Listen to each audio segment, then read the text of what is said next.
ఆఫీస్లో ఉన్నప్పుడు నా సీనియర్ కొలీగ్స్ చెప్పింది ఏంటంటే, మీరేముంది బ్రో జూనియర్సు, అదే మీకు మ్యారేజ్ అవి ఏం అవ్వలేదు. సో ఒకవేళ మీ జాబ్ ఉంటే ఉంది, పీకితే పీకింది. ఒకవేళ జాబ్ పోయినా కూడా మీరు మహా అయితే ఏం చేస్తారు, హాస్టల్ ఖాళీ చేసి ఇంటికి వెళ్ళిపోతారు. మీ మెయింటెనెన్స్ 15,000 అంతా ఉంటుంది. మీ ఈఎంఐ ఉంటే ఒక 10,000 5,000 ఉంటుంది.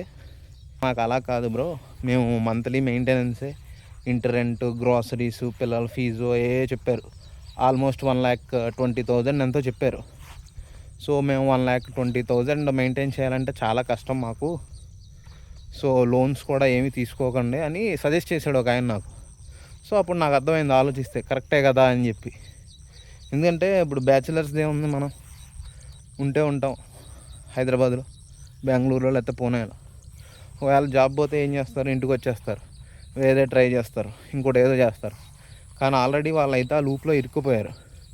సో వాళ్ళైతే ఇంకా బయటికి రాలేరు. సో వాళ్ళ అడ్వైజెస్ అవి, వాళ్ళ అడ్వైజెస్ మనం తీసుకుంటాం మంచిది. ఎందుకంటే ఇప్పుడు వాడు జాబ్ ఉంటే లోన్ కట్టచ్చు, ఓకే.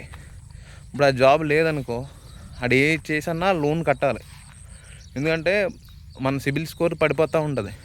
ఆ జాబ్ ఎప్పుడు వస్తుందో తెలియదు. సో ఇన్ని సర్కమ్స్టాన్సెస్ ఉన్నాయి. సో రాబోయే డేస్ అన్నీ కూడా చాలా క్రూయల్గా ఉండబోతాయి. ఎందుకంటే మనిషి బతకడం అన్నది కష్టం కింద అయిపోతుంది. ఇప్పుడు ఈ వ్యవసాయాలు చూస్తే బాగానే ఉంటుంది, బ్యాక్గ్రౌండ్, ఈ నేచర్ ఇదంతా. కానీ కోసే టయానికి వర్షం రావడం, ఈ ఆరబెట్టే టయానికి వర్షం రావడం, గాలి తుఫాన్ రావడం, లేకపోతే రేటు లేకపోవడం, ఇవన్నీ జరుగుతూ ఉంటాయి.